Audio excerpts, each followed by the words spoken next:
Hello students, welcome to Mech Concept. इस video में हम पढ़ने वाले हैं इंडस्ट्रियल मैनेजमेंट के इंपॉर्टेंट क्वेश्चंस का सॉल्यूशन नंबर 8। सो आज मैं आपसे क्वेश्चन डिस्कस करूंगा। सो फर्स्ट क्वेश्चन है, list the factors affecting in formulating organisational structure. Organisation structure बनाने के लिए कौन से फैक्टर्स है जो उसको अफेक्ट करेंगे, तो ये हम डिस्कस करने वाले। और दूसरा क्वेश्चन हम डिस्कस करेंगे इस वीडियो में, draw the block diagram of organisation structure for a medium engineering unit. एक मीडियम इंजीनियरिंग यूनिट के लिए ऑर्गेनाइजेशन स्ट्रक्चर कैसा रहेगा, उसका ब्लॉक डायग्राम हमें बनाना है। ठीक है, सो चलिए स्टार्ट करते हैं फर्स्ट क्वेश्चन से कि ऐसे कौन से फैक्टर है जिससे ऑर्गेनाइजेशन स्ट्रक्चर अफेक्ट होता है, तो जो अफेक्ट करते हैं ऑर्गेनाइजेशन स्ट्रक्चर बनाने के लिए। सो पहला आपको चीज़ पता होनी चाहिए कि जो ऑर्गेनाइजेशन फॉर्म करना है, so formation of an organisation is a systematic process.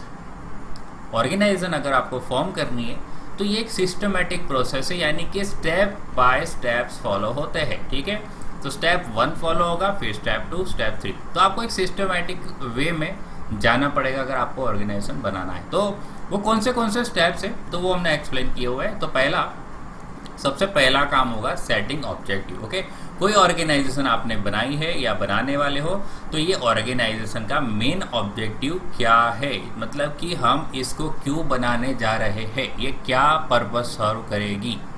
ठीक है, जैसे कि क्या वो हमारा मेन काम क्या है, प्रॉफिट अर्न करना, क्या ये हमारा मेन ऑब्जेक्टिव है। क्या हमारा मेन ऑब्जेक्टिव है कि सर्व करना, नेशन को सर्व करना। क्या हमारा ऑब्जेक्टिव है क्वालिटी इम्प्रूव करना। तो सबसे पहला काम ये होगा कि हम ऑब्जेक्टिव सेट करेंगे। एक बार ऑब्जेक्टिव सेट होने के बाद हम देखेंगे कि ये ऑब्जेक्टिव पूरा करने के लिए ऐसे कौन से काम हमें करने पड़ेंगे, यानी उसके लिए हमारे पास हज़ारों काम होंगे। जैसे एक्टिविटी 1 करनी पड़ेगी, 2 करनी पड़ेगी, 3 करनी पड़ेगी, ऐसी थाउजेंड्स ऑफ एक्टिविटीज़ होगी। ओके, तो दूसरा काम ये पता करना है कि ये ऑब्जेक्टिव पूरा करने के लिए ऐसी कौन सी एक्टिविटी हमें करनी पड़ेगी। तो हमारा दूसरा काम होगा डिटर्मिनेशन ऑफ एक्टिविटीज़। ठीक है, एक बार एक्टिविटीज़ पता चल गई तो फिर एक्टिविटीज़ को ग्रुप करेगी कि भाई ये 3 एक्टिविटी है, ये तो परचेज रिलेटेड है तो इसको अलग कर देते हैं। दूसरी एक्टिविटी कोई फाइनेंस रिलेटेड है तो उसको अलग कर देंगे। तीसरी जो एक्टिविटी वह प्रोडक्शन रिलेटेड है तो उसको अलग कर देंगे। एक एक्टिविटी प्लानिंग रिलेटेड है तो उसको अलग कर देंगे। ठीक है, मार्केटिंग वाली एक्टिविटी जो है वो अलग कर देंगे। ठीक है, सो इस तरह से जो भी एक्टिविटीज़ हमने पता कर ली, तो ऐसे थाउजेंड्स ऑफ एक्टिविटीज़ होगी। एक ऑर्गेनाइजेशन को का पर्पस पूरा करने के लिए से थाउजेंड्स क्या मतलब लैक्स ऑफ एक्टिविटीज़ होगी, बट हमें क्या करना पड़ेगा, सेग्रीगेट करनी पड़ेगी सारी activities. Okay, so grouping and separation of activities is our third task. Okay, first task is objective का सेट करना, setting an objective. Second task is determination of activities and third task is what, grouping of that activities. Okay, और उसके बाद हमने activity decide कर ली कि भाई ये प्रोडक्शन की एक्टिविटीज़ है। अब प्रोडक्शन की एक्टिविटीज़ है तो इस प्रोडक्शन की एक्टिविटीज़ करने के लिए हमें सेट करनी पड़ेगी कि ये कौन करेगा, यानी अब आएगा रिस्पॉन्सिबिलिटी को सेट करना। और रिस्पॉन्सिबिलिटी के पीछे पीछे हम अथॉरिटी भी दे देंगे उसको। ठीक है, तो उसके बाद आता है रिस्पॉन्सिबिलिटी और अथॉरिटी देना। So setting authority and responsibilities. Okay, तो ये फोर्थ हमारा स्टेप हो गया। और इसके बाद हमें एक इंटर रिलेशनशिप को चेक करना पड़ेगा कि कौन सा डिपार्टमेंट क्या एक्टिविटी करता है और उस दो डिपार्टमेंट्स के बीच का कनेक्शन क्या है, वो कैसे कम्युनिकेट करेंगे, कैसे कम्युनिकेटिंग चैनल से काम करते ऑपरेट करते हैं। ठीक है, तो ये हमें एक इंटर रिलेशनशिप भी बनाना पड़ेगा। और लास्ट काम रहता है इसका प्रिपेयरिंग एन ऑर्गेनाइजेशनल चार्ट। एक ऑर्गेनाइजेशनल चार्ट बनाना कि सबसे ऊपर कौन है, इसके नीचे कौन है। तो ये जो है वो तो सेकंड एक्चुअली क्वेश्चन में पूरे डिटेल में डिस्कशन होगा, है ना। ऑर्गेनाइजेशन जो चार्ट बनाया हुआ है, ये एक सेकंड क्वेश्चन की मैंने जो बात की थी ब्लॉक डायग्राम बनाने वाली, तो ये वाला तो उसी में पूरी तरह से एक्सप्लेन हो जाने वाला है। ठीक है, सो चलिए 6 स्टेप है। पहला स्टेप हमने देखा कि ऑब्जेक्टिव सेट करना, दूसरा की एक्टिविटी डिटरमाइन करना, तीसरा उसको ग्रुप करना, सेपरेट करना, फिर अथॉरिटी रिस्पॉन्सिबिलिटी प्रोवाइड करना, सेट करना और इंटर रिलेशनशिप एस्टैब्लिश करना, और लास्ट में ऑर्गेनाइजेशन चार्ट प्रिपेयर करना। ओके, चलिए 1 बाय 1 देखते हैं। सबसे पहला काम है setting objective. Any business unit और institution is establish to fulfil certain specific objective. ठीक है, ये बात तो है, कोई भी बिजनेस यूनिट आप बना रहे हो कोई इंस्टीट्यूशन बना रहे हो, ये इसीलिए बनती है ताकि वो एक स्पेसिफिक ऑब्जेक्टिव को फुलफिल कर सके। एग्जाम्पल के तौर पे एक बिजनेस यूनिट वो सेटअप किया जा रहा है तो उसका मेन पर्पस होगा प्रॉफिट को अर्न करना, या तो एक ऑर्गेनाइजेशन इंस्टीट्यूट बन रहा है तो उसका मेन पर्पस होगा कि स्टूडेंट को सर्व करना। ठीक है, तो समझ गए 2 पॉइंट कि कोई बिजनेस यूनिट या इंस्टीट्यूशन इसीलिए एस्टैब्लिश किया जाता है कि उसका मेन काम क्या होगा भाई, ऑब्जेक्टिव को फुलफिल करना। तो बिजनेस यूनिट का मेन ऑब्जेक्टिव क्या हो सकता है, प्रॉफिट अर्न करना, या एक एजुकेशन इंस्टीट्यूट का मेन पर्पस क्या हो सकता है, स्टूडेंट को सर्व करना, या उसमें भी प्रॉफिट अर्न करना हो सकता है। Organisation structure is a tool to achieve the objective of the unit. तो एक यूनिट का ऑब्जेक्टिव अचीव करना है तो वो टूल प्रोवाइड कौन करता है भाई, ऑर्गेनाइजेशन स्ट्रक्चर। इसीलिए तो ऑर्गेनाइजेशन स्ट्रक्चर सेटअप करना पड़ता है ताकि एक गोल को अचीव अब कर पाए। And the first step in forming any organisation is to decide clear objective. तो पहला स्टेप कोई भी ऑर्गेनाइजेशन बनाना है तो उसका पहला स्टेप क्या रहेगा कि डिसाइड करना क्लियर ऑब्जेक्टिव, कि क्या ऑब्जेक्टिव रहेगा एक एंटरप्राइज का जिसके लिए इस ऑर्गेनाइजेशन को बनाया जा रहा है, for which the organisation is to be formed, okay, because the entire organization structure will be formed keeping the objective of the unit in view। क्योंकि जो भी ऑर्गेनाइजेशन स्ट्रक्चर बाद में जो बनेगा तो उसका मेन फोकस क्या रहेगा, ऑब्जेक्टिव को ध्यान में रख के तो बनाया जाएगा कि क्या ऑब्जेक्टिव बना है, पूरा करना है, तो उस हिसाब से तो ऑर्गेनाइजेशन स्ट्रक्चर फॉर्म होगा। ओके, सो चलिए, तो फर्स्ट में हमने क्या क्या देखा, बिजनेस यूनिट या इंस्टीट्यूशन क्यों बनाते हैं, क्योंकि एक स्पेसिफिक ऑब्जेक्टिव को पूरा करने के लिए। बिजनेस यूनिट का एग्जांपल दिया है कि क्या ऑब्जेक्टिव हो सकता है, प्रॉफिट। एजुकेशन का क्या ऑब्जेक्टिव हो सकता है कि स्टूडेंट को सर्व करना। ऑर्गेनाइज स्ट्रक्चर क्या है, एक टूल है जिससे एक ऑब्जेक्टिव अचीव हो सकता है। तो पहला स्टेप क्या होगा ऑर्गेनाइजेशन का, कि क्लियर ऑब्जेक्टिव डिसाइड करना है एंटरप्राइज के लिए जिसके लिए वो बनाया जा रहा है, for with the organisation is to be form. Because entire क्योंकि जो एंटायर ऑर्गेनाइजेशन स्ट्रक्चर है वो किस पे डिपेंड करता है, ऑब्जेक्टिव पे डिपेंड करता है, और ऑब्जेक्टिव को ध्यान में रख के ही उसको बनाया जाता है। ओके, सो चलिए नेक्स्ट स्टेप आता है कि determination of activities. Okay, the next step is to determine activities needed to execute the plans as per the objective of the unit. Objective के हिसाब से प्लानिंग को एग्जीक्यूट करने के लिए हमें ये पता करना पड़ेगा कि कौन सी एक्टिविटीज़ है। तो ये हमारा नेक्स्ट स्टेप रहेगा। ऑल द मेजर एक्टिविटीज़ है, तो जो भी बड़ी बड़ी एक्टिविटीज़ है उसको ब्रेक डाउन करेंगे, ब्रोकन डाउन इनटू सब एक्टिविटीज़, उसको और छोटी छोटी एक्टिविटी में डिवाइड करेंगे। और केयर ये रखना है, care is to be taken to see that कि none of the work remain unattended. कोई भी ऐसा काम जो है वो छूट नहीं जाना चाहिए, कोई भी ऐसी एक्टिविटी वो छूट नहीं जानी चाहिए। या दूसरा ये भी ध्यान रख रहा है कि no overlapping of any activity, कोई भी एक्टिविटी ओवरलैप नहीं होनी चाहिए। एक काम इसको भी दे दे, इसको भी दे दे, इसको भी दे दे, मतलब एक ही काम जो है वो 3 लोग को दे दिया है, ओवरलैप भी नहीं होना चाहिए। ठीक है, सो ये हमें ध्यान रखना है। सो सेकंड स्टेप होगा determination of activities. Okay, so the next step is to determine activities needed to execute the plans as per the objective of the unit, and all the major activities are broken down into sub activities, and care is to be taken that none of the work remain unattended as well as no overlapping of any activity. Okay, तो next क्या हो जाएगा, group करना। Okay, separate करना activities को। once the major activities are listed, जब बड़ी बड़ी एक्टिविटीज लिस्ट डाउन हो गई उसको ग्रुप करना पड़ता है। They are group as per their functional characteristic, functional characteristics काम के हिसाब से।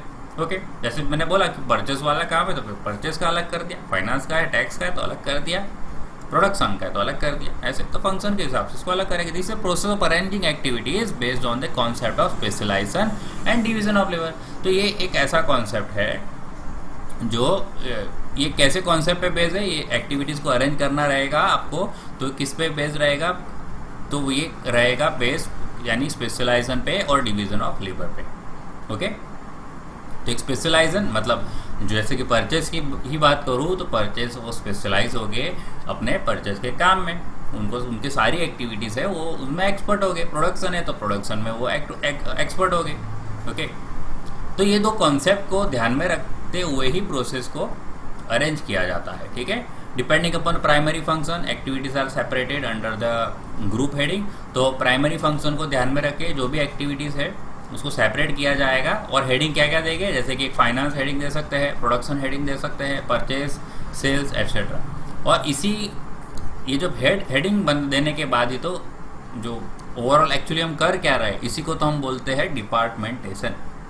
तो यही तो डिपार्टमेंटेशन होगा कि प्रोडक्शन डिपार्टमेंट अलग हो गया, फाइनेंस डिपार्टमेंट अलग हो गया। ठीक है, तो थर्ड काम एक्चुअली है क्या, grouping in separation of activities, मतलब क्या है, डिपार्टमेंटेशन ही हमारा थर्ड काम है। ठीक है, तो चलिए अब बात करते हैं, this is required to obtain balance of workload. इससे क्या होता है, बैलेंस ऑफ वर्कलोड होता है, मतलब काम एक इक्वली डिवाइड हो जाता है सभी के बीच में। ओके, चलिए फोर्थ है सेटिंग ऑथोरिटी एंड रिस्पॉन्सिबिलिटी। जैसे कि अब हमारा काम है एक तो रिस्पॉन्सिबिलिटी देना, और रिस्पॉन्सिबिलिटी दोगे तो साथ साथ उनको अथॉरिटी भी देनी पड़ेगी, है कि नहीं। खाली रिस्पॉन्सिबिलिटी दे दोगे तो काम नहीं बनेगा, उसके पीछे उनको अथॉरिटी भी देनी पड़ेगी। ठीक है, दोनों में क्या फ़र्क है देखते हैं। So after grouping and departmentation of activities based on the relative importance के हिसाब से हमने ग्रुपिंग कर दिया, डिपार्टमेंटेशन कर दिया, तो एक्टिविटीज़ अब क्या करेंगे, एक्टिविटीज़ आर गिवन स्टेटस। तो एक्टिविटीज़ को एक स्टेटस दिया जाएगा, जैसे कि एक स्टेटस एक इंपॉर्टेंट एक्टिविटीज़ और दूसरा दे सकते हैं ऑर्डिनरी एक्टिविटीज़, मतलब जैसे average. Based on expected result from this activities of different status, ये अलग अलग स्टेटस वाली अलग अलग जो एक्टिविटीज़ है उनमें से क्या रिजल्ट हमें एक्सपेक्ट करना है, तो उस रिजल्ट एक्सपेक्टेड के हिसाब से हमें प्रॉपर रिस्पॉन्सिबिलिटी उस एक्टिविटी को अटैच करनी है। जैसे कि कोई इंपॉर्टेंट एक्टिविटी की बात करें, कोई इंपॉर्टेंट एक्टिविटी है तो इंपॉर्टेंट एक्टिविटी को उस हिसाब से उसकी रिस्पॉन्सिबिलिटी प्रोवाइड की जाएगी कि ये एक्टिविटी कौन करेगा। ठीक है, उसके लिए एक रिस्पॉन्सिबल पर्सन प्रोवाइड करना। ठीक है, समझ गए।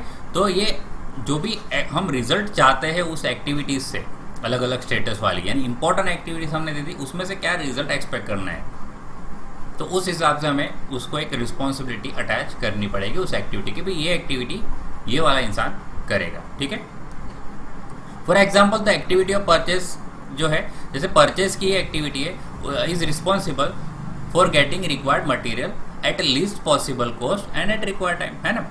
तो एक परचेस की एक्टिविटी की बात यहाँ पे की हुई है, तो परचेस की एक्टिविटी है वो रिस्पॉन्सिबल रहेगा कि मटेरियल जो है वो कम से कम कॉस्ट पे आ जाए कंपनी में, और दूसरा कि वो टाइम पे आ जाए। ठीक है, कम से कम कॉस्ट पे आए और टाइम पे आ जाए, ये रिस्पॉन्सिबिलिटी किसकी है, तो परचेस की है। ठीक है, तो जिसको भी परचेस का काम दिया होगा उसकी है। अब दूसरा, तो रिस्पॉन्सिबिलिटी हमने दे दी, अब इसके बाद ऑथोरिटी का क्या है ना। अब जैसे कि to act as per the responsibility, यानी उसको जो रिस्पॉन्सिबिलिटी तो दे दी पर उसके उस हिसाब से काम भी करना है, तो और जो रिजल्ट उसको हमें एक्सपेक्ट करना है, तो उसके लिए हमें एक नेक्स्ट चीज़ क्या करनी पड़ेगी, required authorities is also given, उसके पीछे उसको अथॉरिटी देनी पड़ेगी। ठीक है, to act as per the responsibility set and result expected, तो रिस्पॉन्सिबिलिटी जो सेट की उस हिसाब से काम करने के लिए जो भी रिजल्ट हमें एक्सपेक्ट करना है उस हिसाब से अगर काम करना है तो हमें उसके पीछे पीछे अथॉरिटी देनी पड़ेगी। इसका मतलब अगर मैंने परचेस वालों को ये काम दिया है कि भाई आपको कम से कम पॉसिबल कॉस्ट पे लाना है या टाइम पे लाना है, ठीक है, तो परचेस का काम क्या होगा कि वेंडर सिलेक्ट करना। तो वेंडर सिलेक्ट करना यानी मान लो कि 5 वेंडर है, जैसे एक तो V1, ये V2, V3, V4, ठीक है। अब ये पांचों वेंडर से मीटिंग कौन करेगा, तो परचेस डिपार्टमेंट करेगा। ठीक है, इसमें से फैसला कौन लेगा कि भाई ये जो परचेस का काम है मैं इस वाले वेंडर को दूंगा कि ये वाला जो है कंपनी में मटेरियल हमें सप्लाई करेगा। ये डिसीजन कौन लेगा, तो ये डिसीजन वही लेगा जिसको हमने रिस्पॉन्सिबिलिटी दी है। ठीक है, तो ये डिसीजन लो लिया कि भाई यही आएगा, इससे मटेरियल आएगा, तो यही तो अथॉरिटी है कि वो अपने हिसाब से सिलेक्ट कर सकेगा। अभी अथॉरिटी अगर नहीं थी तो इसका मतलब क्या है, चलिए काम दे दिया, बट ये अभी जो है ये पांचों वेंडर से कौन से वेंडर से मंगवाना है, तो ये जाएगा अपने बॉस से पूछेगा कि भाई ये है ऐसा है, इसमें से कौन से वेंडर से मंगवाओ, तो वो भी डिसाइड नहीं, उसको भी बोलेगा मेरे पास भी अथॉरिटी नहीं है सिलेक्ट करने की, तो वो उसके आगे जाएगा, उसको जाके पूछेगा कि भाई इसमें से क्या करना है, इसमें से कौन से वेंडर से मटेरियल मंगवाना है। ठीक है, तो आपने काम दे दिया बट आपने अथॉरिटी नहीं दी, तो उसके हाथ में मतलब पावर नहीं दिया कि वो खुद सिलेक्ट कर सकेगा, तो भी तो प्रॉब्लम होगी। ठीक है, तो रिस्पॉन्सिबिलिटी के साथ साथ उसको अथॉरिटी देनी पड़ती है, नहीं पावर देना पड़ता है कि भाई वो अपने हिसाब से काम कर सके। Okay, for example the purchase department is given authority, तो परचेज डिपार्टमेंट को एक अथॉरिटी मिल जाती है कि वो नेगोशिएट कर सके, जो भी अलग अलग सप्लायर है नेगोशिएट करना है, यानी जो भावतोल करना पड़ता है कि भाई इतने में आप प्रोवाइड करोगे, इतना बल्क मटेरियल हम परचेस करें तो कितना डिस्काउंट मिलेगा, ये सब तो नेगोशिएट करने की अथॉरिटी उसको मिलती है। And give the purchase order, तो उसको ये भी जवाबदारी मिलती है, अथॉरिटी मिलती है जो परचेस ऑर्डर किसी को भी दे सकता है सप्लायर को, है ना, जो उनको सुटेबल लगे। ठीक है, जो उनको सुटेबल लगे, ना कि वो जाके दूसरे को पूछे और दूसरा किसी और को पूछे फिर जाके वो फाइनली डिसीजन ले पाए, है ना। तो डिसीजन में ये टाइम नहीं लगना चाहिए, डिसीजन में टाइम कम लगेगा या जल्दी डिसीजन ले पाएगी जब आप उसको रिस्पॉन्सिबिलिटी के साथ साथ ऑथोरिटी भी प्रोवाइड करोगे। Okay, thus the authority responsibility are set up at each level. तो ये जो है एक्टिविटी के हर एक लेवल पे ऑथोरिटी रिस्पॉन्सिबिलिटी देनी पड़ती है। ठीक है, दिस विल डिसाइड, इससे सुपीरियर सबऑर्डिनेट रिलेशनशिप डिसाइड होता है। ठीक है, सुपीरियर सबऑर्डिनेट का मतलब क्या रहता है? सुपीरियर किसको बोलते हैं? जो ऊपर काम करता है उसको सुपीरियर बोलते हैं, उसके नीचे काम करने वाले को सबऑर्डिनेट बोलते हैं। इसके नीचे भी ऐसा ही चलता रहेगा। तो अगर मैं थर्ड वाले को सबऑर्डिनेट बोलूँ तो उसके पीछे उसके ऊपर वाला जो होगा वो सुपीरियर होगा। अगर ये सबऑर्डिनेट है तो उसके ऊपर वाला सुपीरियर है। ठीक है, तो ऊपर रहता है सुपीरियर, उसके नीचे रहता है सबऑर्डिनेट। ओके, तो ये एक रिलेशनशिप हम डिसाइड कर पाए। आफ्टर अबो 4 एक्टिविटीज़, अब 4 एक्टिविटीज़ हो गई है, तो only thing remaining is to place suitable man power. अब लास्ट काम क्या रहेगा? एक मैन पावर प्रोवाइड करना अलग अलग पोजीशन पे, और इसी को हम क्या बोलते हैं? स्टाफिंग या मैनिंग बोलते हैं ना। इसका नाम क्या है? स्टाफिंग करना या मैनिंग करना। चलिए, फिफ्थ नंबर है establishing inter relationship. Activities at different levels need to be integrated for coordinated effort towards goal achievement. तो ये एक्टिविटीज़ जो होती है अलग अलग लेवल पे, उनको क्या करना पड़ेगा? इंटीग्रेट करना पड़ेगा। ठीक है, तो ये एक्टिविटी 1 है, एक्टिविटी 2 है, एक्टिविटी 3 है। ये सबको इंटीग्रेट करके, इसको कोऑर्डिनेट करके उसको इस डायरेक्शन में मोड़ना कि कॉमन जो गोल है वो अचीव हो पाए। ठीक है, inter relations between activities at different levels and departments can be establish. तो ये इंटर रिलेशनशिप्स है अलग अलग एक्टिविटीज़ अलग अलग लेवल पे, और जो डिपार्टमेंट्स है उसको किस हिसाब से हम इंटर रिलेशंस प्रोवाइड कर सकते हैं। तो पहला ऑथोरिटी रिस्पॉन्सिबिलिटी रिलेशनशिप से ही कर सकते हैं ना। तो जैसे कि हमने अभी बात की कि ऑथोरिटी रिस्पॉन्सिबिलिटी प्रोवाइड कर दो, तो उनका रिलेशंस आप कैसा रखते हो उस हिसाब से इंटर रिलेशन पता चलता है। ठीक है, कि किसके पास कितनी ऑथोरिटी है और किसके पास कितनी रिस्पॉन्सिबिलिटी है ना, यानी किसके पास कितना पावर है डिसीजन लेने का। दूसरा एक कम्युनिकेशन और इन्फॉर्मेशन ट्रांजैक्शन सिस्टम हमें बनानी पड़ेगी। तो कैसे कम्युनिकेशन होगा, कैसे इन्फॉर्मेशन जो है वो फ्लो होगी। ओके, फॉर एग्जांपल जैसे कि प्लानिंग डिपार्टमेंट है, प्लानिंग डिपार्टमेंट ने एक मटेरियल मंगवाया है, एक मटेरियल। ठीक है, तो ये जो मटेरियल जो है उसकी रिक्वेस्ट किसको जाएगी? भाई परचेस डिपार्टमेंट को जाएगी। परचेस डिपार्टमेंट क्या करेगा? वेंडर सिलेक्ट करेगा। मटेरियल आएगा तो मटेरियल कहाँ आएगा? स्टोर के पास आएगा। ठीक है, तो स्टोर से किसको पता चलेगा? प्लानिंग वाले को पता चल जाएगा कि भाई मटेरियल आ चुका है। प्लानिंग जो है वो जो प्रोडक्शन वाला है उसको बता देगा कि भाई इस तारीख को ये आपका मटेरियल है इस मशीन पे पहुंच जाएगा। ठीक है, तो ये ट्रांजैक्शन जो है इन्फॉर्मेशन का कैसे फ्लो होगा, कम्युनिकेशन कैसे होगा, तो ये बनाना भी बहुत ज़रूरी है। This creates an effective network. इससे इफेक्टिव नेटवर्क बन जाता है ऑर्गेनाइजेशन के अंदर, जिससे आपका जो पूरा स्ट्रक्चर है वो बहुत ही एफिशिएंटली काम कर सकता है। ठीक है, चलिए लास्ट जो है प्रिपेयरिंग ऑर्गेनाइजेशन चार्ट। ये सब हो जाने के बाद सबसे लास्ट काम रहता है चार्ट को प्रिपेयर करना। This is the concluding step, यानी फाइनल स्टेप। ठीक है, in formation of an organisation. So एक है क्या? चार्ट क्या होता है? एक तरह से ग्राफिकल रिप्रेजेंटेशन होता है एक ऑर्गेनाइजेशन का या ऑर्गेनाइजेशन स्ट्रक्चर का, जिसमें क्या दिखाते हैं? जिसमें ये दिखाया जाता है कि पोजीशंस क्या है मैनेजमेंट की, स्टाफ की, और उनके बीच का रिलेशनशिप क्या है। ठीक है, एक ऐसा ग्राफिकल रिप्रेजेंटेशन है ऑर्गेनाइजेशन स्ट्रक्चर का जिसमें ये बताया जाता है कि सबकी पोजीशंस क्या है और सबके बीच में रिलेशनशिप क्या है। ठीक है, it gives clear idea of, इससे क्लियर कट आइडिया ये पता चल जाता है कि भाई किसके हाथ में क्या अथॉरिटी है और रिस्पॉन्सिबिलिटी है। ये रिलेशनशिप हमें पता चल जाती है। और दूसरा, सबकी पोजीशन के बीच में इंटरकनेक्शन क्या है, इंटर रिलेशंस क्या है, ये भी पता चलता है। Organisation chart can be drawn for entire business unit.